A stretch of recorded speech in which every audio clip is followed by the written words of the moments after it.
right. We appreciate everybody joining us for our next session on just sharing where are we with options and proposals for boundaries. And we'll start off with sharing with you that nothing has been decided. And we'll mention that several times today, but we also will share with you a way that you can give us feedback and suggestions, which is what we're seeking at this point. I'm Daryl Flushy, Superintendent of Canyon ISD, and glad to be here with you.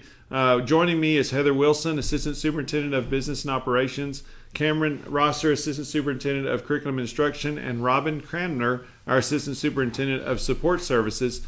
And also my assistant, Mandy Carlton, is here to help monitor the social media and some of the chat and questions that might come up there.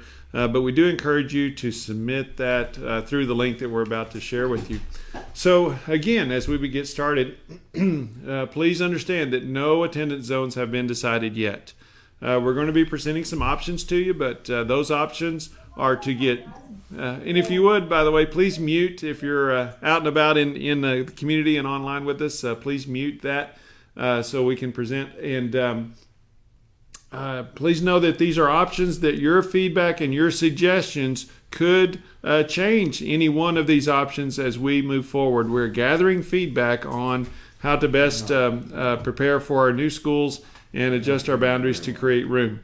The things that we'll share with you today are parameters and targets that have been set, our options that were being presented. We'll go in detail about those, and we'll have a recommendation to our Board of Trustees in either October or November. So again, nothing has been set. Yeah, let me check volume. I apologize. So we're going to check our volume. Share with you too, those of you who may be listening in on a phone, we have learned that sometimes if your phone is upright versus turned sideways, the microphone and the sound changes. We don't know why, and I'm not sure if it's iPhones or Android phones, but you might, if you're listening on a phone, try your phone upright versus sideways and see if that changes the sound quality that you have. And we're making some adjustments here, so we're hoping that might be improving some of your volume and listening. But please let us know if you're not able to hear us, and we'll try to adjust as well. So, Cameron, you think we're ready to continue? I think so. Very good. So we'll continue to check our settings to make sure that we're broadcasting as clearly as we can. Again, we want your feedback and suggestions. The screen that I hope you can see now has to do with both our form on our website, the link to that, and also a QR code. And this slide will be up several times during our presentation. So it's an opportunity for you to give us feedback, and if it's specific to your situation, then we can, as best we can, we'll give an individual response to you sometime in the next coming days after our presentation is over. So again, thanks for joining us. We're preparing or sharing with you some boundary options, but nothing has been approved, and it could be one of these options, or it could be option 24. That's out there someday that we have not yet even created. But based on your feedback, it means a lot to us. So stay tuned, and here we go. Good evening. I just want to take you back to kind of where this all began. And right before our 2018 bond program, we started a long-range planning committee. That long-range planning committee was made up of 63 people. We spent over 6 meetings and 150 hours. In that meeting, it was decided that our community would like small high schools. And so that's one thing we'll bring to you tonight is a third high school. And also in that meeting, due to the growth, at Westover Park, we needed an additional junior high, and that's something we'll bring to you tonight, as well as the 2 new elementary schools due to the growth. So with the 2018 bond program, we're going to start out with Heritage Hills Elementary. So that elementary school is located on the Sauncey Road. It is going to open in August of 21. Another elementary school that will open in August of 21 is Spring Canyon Elementary. That is located behind the District Support Center. In addition to those 2 campuses, West Plains High School will open in August of 22. And this is the view of what the building will look like when it's open. When that building is actually began construction, it's going vertical now with the auditorium as well as the secondary gym. In addition to those buildings, we're going to convert Randall East into Randall Junior High. That campus cannot be open until we have room available for the high school students, so that will open in August of 22 as well. In addition to Randall Junior High, we'll convert the West building to just a high school. When you convert that West building, we're adding additional classrooms, additional gyms, black box, all kinds of great things to that campus that will be available as they become complete, but then we'll make that fully transition in August of 22 as well. So as you can see, we're growing. So just to give you a little bit of a history, this is a historical snapshot. Every last Friday of October, we take enrollment numbers and submit those into TEA, and you're looking at those numbers. What's great about this is it allows us to evaluate our enrollment at the same time every school year. So as you can see, last October, we were 10,377 students. The October of 2013, which would have been the 13-14 school year, it was 9,224. Excuse me, that was the 12-13 school year. Now this school year we were estimating to be about 10,483 students, which is a conservative estimate. However, with COVID, we feel like it might be a little bit less than that. Now in the Randall feeder program alone, if we did not open a high school, additional high school, you're looking at 13 developments that would be trying to feed into the Randall High School. Those 13 developments are shown on the screen, and when Dr. Flushy goes over the boundaries, you'll see those different developments plotted on those screens, and so you'll kind of be able to see where the developments are in relationship to the new high school options for boundaries. And so what you can see, we have some very large developments and some very small developments. The only one on the screen that's not considered in these numbers that you'll look at tonight is Redstone. I've talked to the developer several times, and we're going to postpone that one until a later date. But these developments, we're looking at the numbers that could possibly be within the next 10 years for students. Now, Canyon High's feeder program right now is not very far behind Randall's because there are 11 active developments or preliminary platted developments, and you can see those on the screen. One of the ones that stands out right now is the blue one that sits behind the District Support Center. That's Spring Canyon Elementary, and that's actually where our new elementary campus is going to be located. And then as you can see, the other ones as well. Now, what is significant about the city limit home starts for Amarillo? I don't know if you know, but Canyon is located in the south part of Amarillo. So when we take a look at the home starts, for example, in 2019, we were about 68 or a little higher in home starts that happened in the city limits of Amarillo were actually Canyon ISD's boundaries. Now, in those home starts, there were about 125 of them that sat in the trade winds area. So some of the things that we look for is once trade winds is complete, the other active developments that are remaining in the city limits of Amarillo as of right now are really sitting in Canyon ISD's boundaries. And so we feel that that number will kind of move from about 68 to over 80% as of the new home starts in Amarillo will be in Canyon ISD's boundaries. So when you take all this into account and you also look at the developments that are currently sitting in the boundaries of these campuses that you see on the screen, you can kind of see where the numbers get to a navy color. That navy color just says to me and, well, to everyone, that those campuses are at capacity. So you can kind of see where our pinch points are and then what we're trying to adjust based on the boundaries that we present tonight. Westover Park, for example, that building was built for about 800 to 850 students for capacity, and there are over 1,000 students. I think the last time I checked, there was about 1,050 students this school year at Westover Park. And so that's one of the things that will be adjusted based on these boundaries and what we bring you tonight. So as we get into boundaries, I just want to give you again a little bit of history of how we've come up with what we're going to present tonight. So we did come up with options based on our targets that I will show you in a second.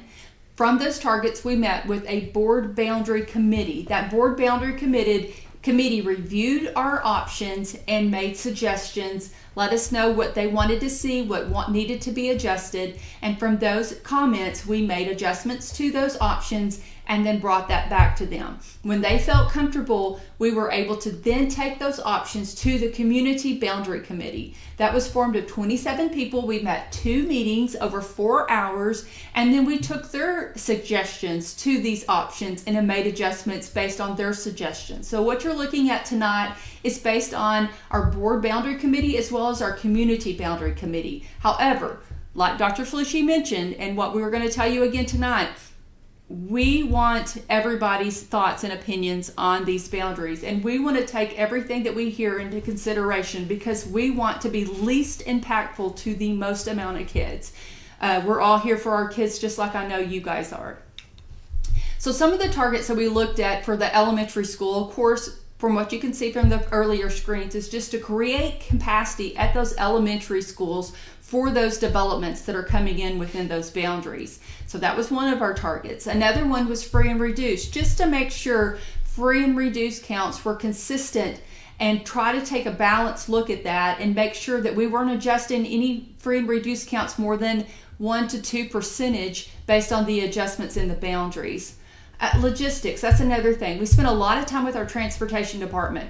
Our district, of course, is 732 square miles. In that 732 square miles, I believe, is the second largest canyon in the United States, and that's one thing that we have to work around with transportation and busing kids, as well as staffing. So at our elementary schools, we know that we really want to open those no less than 200 kids per campus, and so when we adjust these numbers, we know that there's a lot of growth that's coming to this certain elementary schools, but we want to keep that number up high enough because we do put a principal on that campus. We do put an assistant principal, and we have a counselor for each campus. And with that staffing, we want to make sure that we're kind of balanced on the number of kids going to those campuses as well. But we know we have to make sure that we have enough space for this growth that's coming to those campuses. And then at the high school, a lot of those numbers were pretty close to what we were doing in elementary schools by building capacity. And we wanted to make sure that we had enough capacity at those campuses to hold those developments for the future developments. We wanted to look at travel distances. We know with UIL, things can change at any time. But we wanted to try to set them up for the least amount of travel at night that we possibly could. And that's just for UIL. It could be for speech competitions. It can be for anything that they go out at night on a bus. And then the ease of travel to and from the campus. Like I said, we have a canyon that we need to work around, as well as Playa Lakes and other things that we want to make sure logistically we're setting up these boundaries that is most effective for our transportation department, but as well as our parents that will be traveling to those campuses. Another thing that we look at is feeder patterns. One of the things we really want to happen here in this school district is to start a feeder pattern at an intermediate school. What I mean by that is when a kid starts as a Canyon Intermediate as an Eagle, Greenways Intermediate that will be a future Raider, or Pinnacle Intermediate that will be a future Wolf, we want them to be able to start that feeder pattern at an intermediate school and stay in the same feeder pattern, meaning we want a Pinnacle Intermediate student to become a Randall Junior High student and a Randall Raider. And so we want to keep that feeder pattern. And another thing is we know that we've got some elementary campuses that sit in the middle of our district, and some of our elementary campuses will have some split enrollment, meaning, for instance, Lakeview right now has some of their kids that go into Randall and some of them go into Canyon. And I know with districts that have elementary campuses that sit in the middle of their district, that's some of the things that happen. But as an intermediate student, we would like for them to stay with their feeder pattern and then follow through their high school years. I'm going to turn it over to Dr. Flushi. Thanks, Heather. And again, if you're joining us late, we are asking for your feedback and suggestions. That nothing has been decided. We're presenting some options, but these are options for critiquing, to give us suggestions, things that you like on particular options, things that you wish we would change, and maybe develop additional options as we narrow down to a proposal in a couple of weeks. So we need your feedback, and again, the QR code is there, as well as the website where the feedback form is. That's up on the screen. So also wanted to let everyone know that we have the handouts, or the images of these options are on our website, canyonisd.net. So please go to the website and you can have the exact handouts that we're sharing with staff in our community meetings that we'll have. There's probably also a schedule of when additional meetings and communication will be regarding these options. So if you're listening live to us online, you can actually come to a meeting in the future if you would like. So we want to be sure and make sure those options are available. Again, we need your feedback and suggestions. Nothing is decided yet. Moving forward, so what are some proposals that we need feedback on for elementary boundaries? So we'll start with where are we currently? And so the puzzle pieces you see on the screen, those are the boundaries today and what we've been working with for the past several years. But we've built 2 new schools, and so we are looking at how do we adjust boundaries to accommodate the 2 new schools and lower some enrollments in our schools that are getting pretty full, if not overfull. What Heather's done for us on this slide is she took current enrollments without building new schools and used the current attendance zone and said in a 10-year projection based on all of those subdivisions, where would our schools get full and even overfull? And you can see in blue is where our current enrollments would exist if we did not build schools, and then in red are the 10-year projections of how the subdivisions affect us based on the new housing that's going to come in and the growth. So the bottom number on the screen represents what is the capacity, the functional capacity of the schools. For instance, at Gene Howe, the far left, you can see they would be full at 514 kids. And then next to them is Sundown Lane, which they would be at capacity at 352 students. And that school, as far as the footprint and number of classrooms, is just smaller than some of our other schools. Notice at Hillside that there are about 600 students as we look today, but the growth in that area of the district is tremendous. And we obviously don't want a Hillside Elementary School to grow to 1,500 students. We'd have to build 3 more cafeterias if we did that. So we have to divide our schools, or our population, so that we don't have those large elementary schools. And so fortunately, Heritage Hills and Spring Canyon is underway, will be open in a year, and it'll relieve some of that future growth in population in our district. So here's proposed elementary boundary option 1. Again, we need your feedback and suggestions.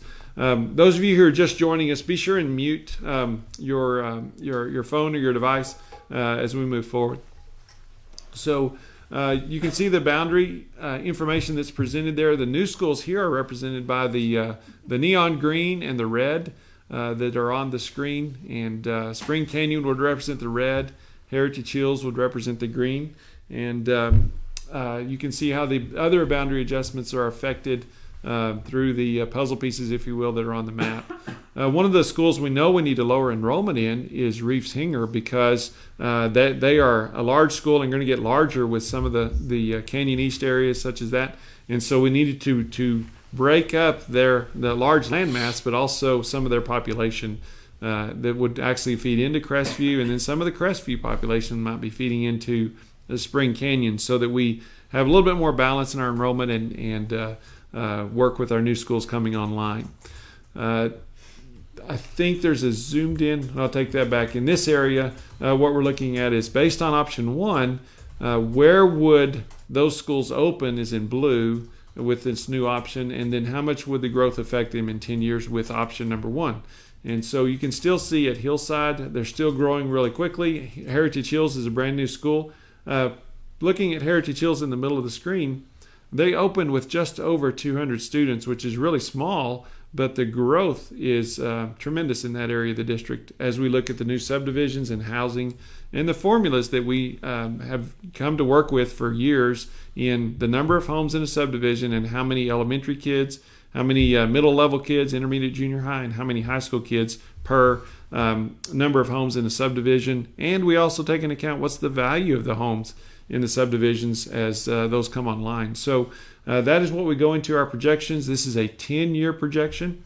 Understand too that when you get beyond, say, 4 or 5 years, those projections get more and more in the gray area, but we still have to look with what we predict as far as visiting with developers and the timing of how some of those divisions will progress across a 10-year period. Option number 2, shown here again, point out the red and the green.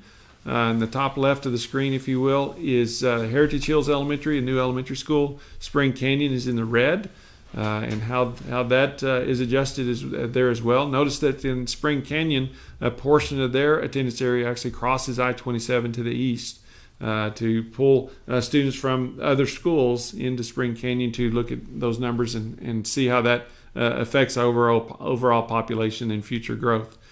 So in this scenario, again, we're looking at how the boundaries would lay out in a projection from a 10-year period, looking at the green. And you can see that Hillside and Heritage Hills still are going to grow in tremendously fast pace with a lot of students. So it could be down the road in a neighborhood of 10 years that we may have to look at the ability to relieve those schools if all of those subdivisions hold true with what's projected today. So looking further, some high school boundaries. Please understand that with our feeder pattern, we're looking at the high school boundaries would be the junior high boundaries and also the intermediate boundaries starting in 5th grade. So currently we have Pinnacle Intermediate, Greenways Intermediate, and Canyon Intermediate. And these boundaries you're looking at would affect students from 5th grade all the way through high school once the high schools open in August of 22, as well as the junior highs. Again, here's the current high school boundary. The red line divides the Canyon High feeder pattern from Canyon High School boundary to the south, and then to the north is the Randall High boundary.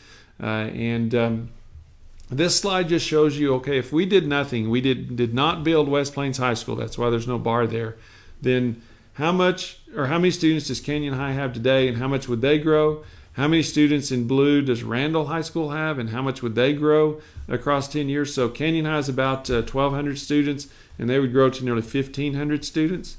Randall High today has about 1,700 students, and they would grow to over 2,500 students. And fortunately, the bond passed, and our community said, yes, build another high school. We don't want Randall High School to be that large, and we don't have that much room in Canyon High to accommodate 1,500 kids. So here's high school proposed boundary option 1. Again, we need your feedback. We need your suggestions. Nothing has been decided. To look at this boundary proposal, what we've done in this one is Rockwell Road, kind of is the divider for the most part, north and south. As we get into the areas of Timber Creek and Palisades and Tanglewood, those in this particular scenario would go north to Randall High School. And then the southern area of that canyon, as far as accessibility, would be in the Canyon High feeder pattern. Also, as we look further north, I-27 serves as a divider line in this option. Between on the east side of I-27 would be Randall High School. Please note the subdivisions that are new, that are those color swatches in the image there. And then on the left side, it would be West Plains High School, left of I-27 or west of I-27. And you can see the color swatches there representing the new subdivisions that are going to be filling that school building. So that's option 1. Feedback and suggestions are certainly welcome. This is a zoomed in area of that same option 1 for the high schools, and then the square in the top right corner just zooms in a little more on that Cardinal Canyon area. And I'm looking to Robin and Heather for other names of affected areas near that Timber Creek and Tanglewood and Palisades and those would be north, but that area, I guess, Cardinal Canyon is the canyons and Cardinal Canyon, and they would stay south. So a zoomed in area there. Again, these handouts are online on our website, and you're welcome to pull those off and look at those and give us feedback. Moving forward, well, what does the division of students look like in scenario number 1 for high schools, which also would be followed by junior highs and intermediates? So let's start at the very bottom of the graph. There's numbers in greens called capacity, and that is how many students could the building hold as far as in the building in the classroom space. So Canyon High would hold 1,278 or 1,280 kids. Randall High also about 1,280, and we built West Plains in the same model to serve about 1,280 students. The /1,500 at West Plains is to just inform you that we've overbuilt the cafeteria, the library, the commons area, so that should we need to add to that high school, all we would have to add on is classroom space. We don't have to expand a cafeteria, library, commons area, and those kinds of things. So, but it's the initial building of West Plains High School is about 1,280 students. So if we disperse the students to 3 high schools, then they would plan to open in August of 22 with Canyon High at 984, Randall High at 1,058, and West Plains High is an estimated 784. Some parameters that we put in place were, in order to accommodate growth, we needed Canyon High and Randall High to open at between 900 and 1,000 students. So Canyon High fits in that number. It's in the upper part of it, 984. Randall High at 1,058 is really opening too large in August of 22 in this boundary scenario because the growth is going to happen, and we want room for that growth and not have to put portables out there. In the red, you can see the estimated growth numbers, and then the top number in green with an arrow by it, that represents what would that total be estimated to be in 10 years.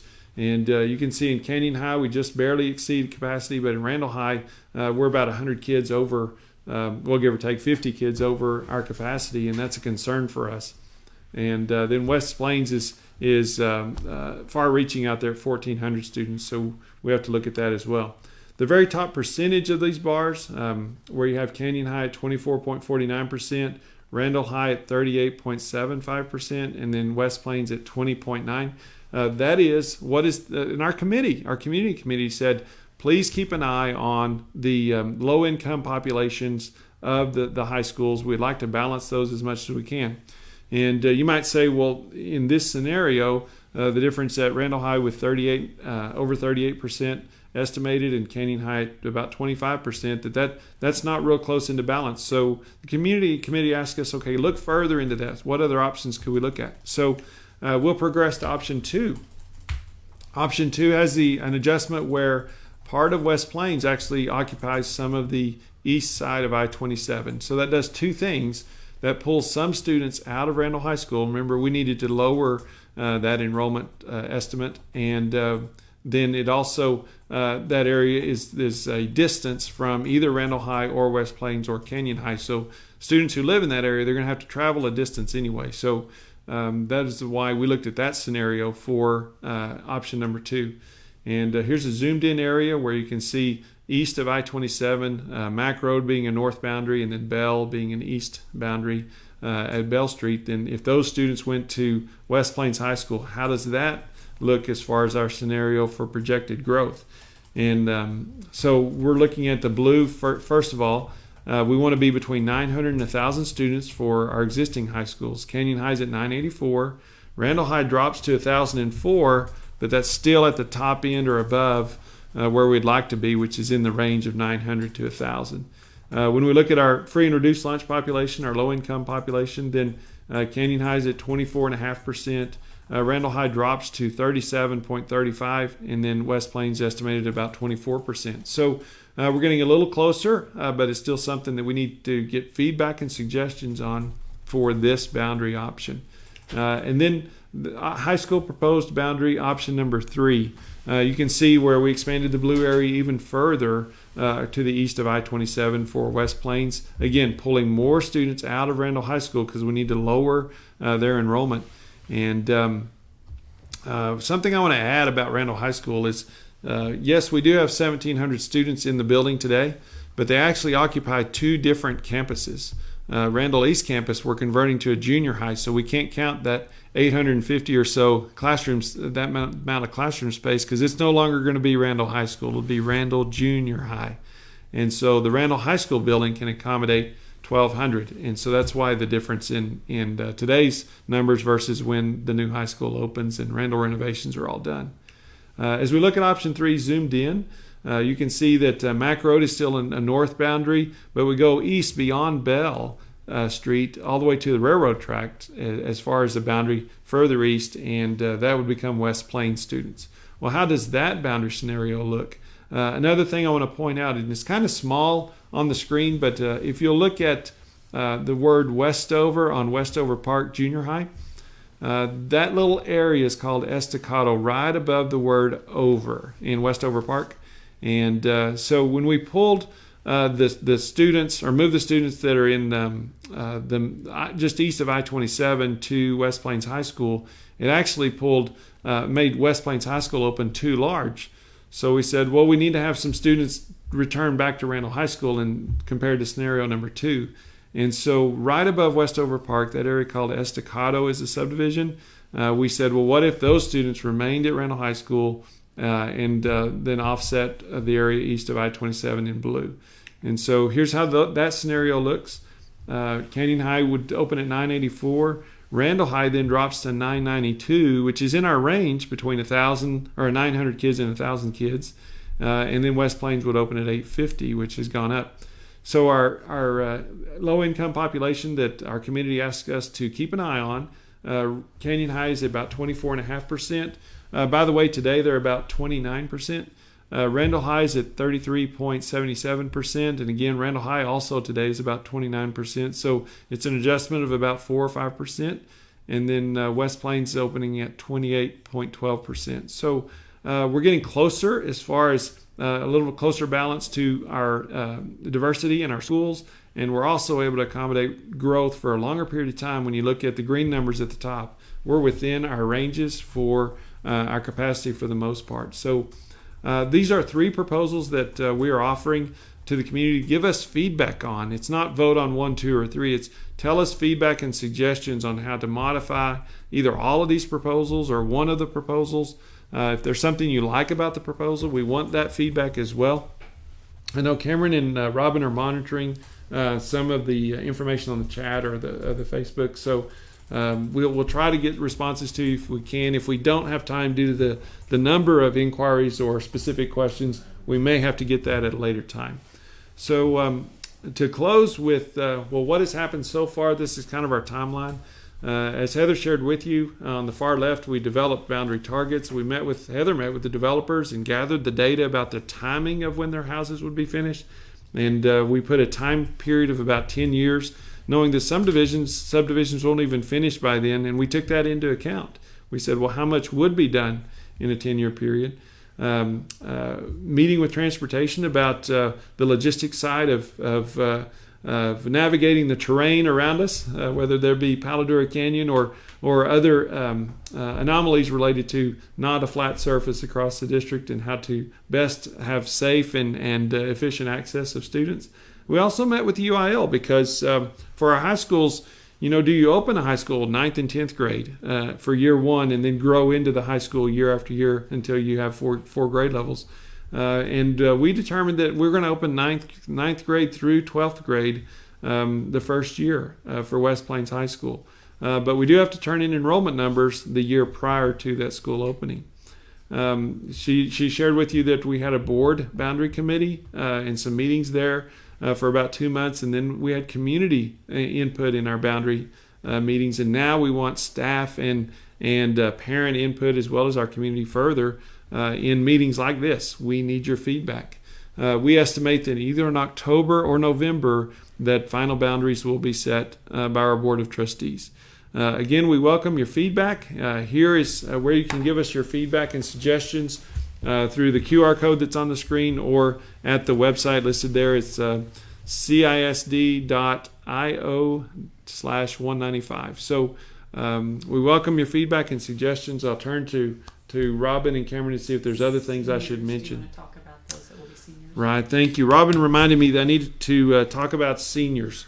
Although nothing has been decided, which is the first thing everyone must understand, it would be my recommendation to our Board of Trustees that seniors who've been at either Canyon High or Randall High School as a freshman, a sophomore, and a junior, and then if the boundaries affected them, which happens to be, if you will, today's sophomore class, that they have the option to be grandfathered and remain at the school where they're currently going. Again, it hasn't been decided, but that would be my recommendation. I feel like that the seniors, if they're pretty vested in their schools for Canyon High and Randall High, they should have the opportunity to consider finishing at that school. If they have a letter jacket or a program they're heavily involved in, why not let that continue for that last year? I've been asked too, well, what about juniors and sophomores and freshmen? And my opinion is this, that the freshman class today would spend 2 years in their current high school, their freshman year and their sophomore year. And if they were zoned to change schools, then they would be 2 years at their new school. And my opinion is this, that there's 4 years of high school, of course. The two most profound years of high school are when a student's a junior or a senior. And if that means that today's freshmen might have to move to be a junior and senior at a different high school, those are the most two profound years of high school, in my opinion, and that we would stick with attendance zones. And I know there's questions about what if there's a younger sibling with a senior and that kind of thing, but those decisions haven't been decided yet. I'm just sharing, this is what I might recommend, is that the seniors would get to grandfather. One note about that, though, is so the year that, which is today's sophomore, so next year they will be juniors, that group of students, the class of 2023. So it's what we would have to do if the board approved that suggestion is they would have to commit almost a year to the day from right now as a junior where they're going to go to school as a senior. In other words, are they going to stay at the building they're in, or by October 1st of next year, again, about 12 and a half months from now, would they choose to go to the new school or stay where they are? But we'd have to get that commitment early because we have to turn in enrollment projections to the UIL within a few weeks of October 1st of next year, 2021. So those are some things that we want to share with you about our boundary proposals, which we need feedback and suggestions. A possible recommendation to the board won't occur until October or November. And another thing I want to note too is the free and reduced lunch population, the low-income population that we put in the figures. That is an estimate, but we also estimate that would be the highest that any of the schools would be in any of those options. Because of the number of subdivisions coming in and new housing, the likelihood is that the only thing that would happen would be the low-income percentage of each school would actually be decreased year after year due to the new housing coming in. So with that, any comments, questions, things that we should address? No, sir. All right, very good. I appreciate all of you being with us out in online land and in social media land. We hope this has been informative. Again, we welcome your feedbacks and suggestions. Please enter those in the QR code, which is also online in the website, on our website, canyonisd.net. The handouts and the presentation is available for you. Thank you so much for joining us this evening. We hope it's been beneficial for you and a good use of your time. Have a great evening, everyone.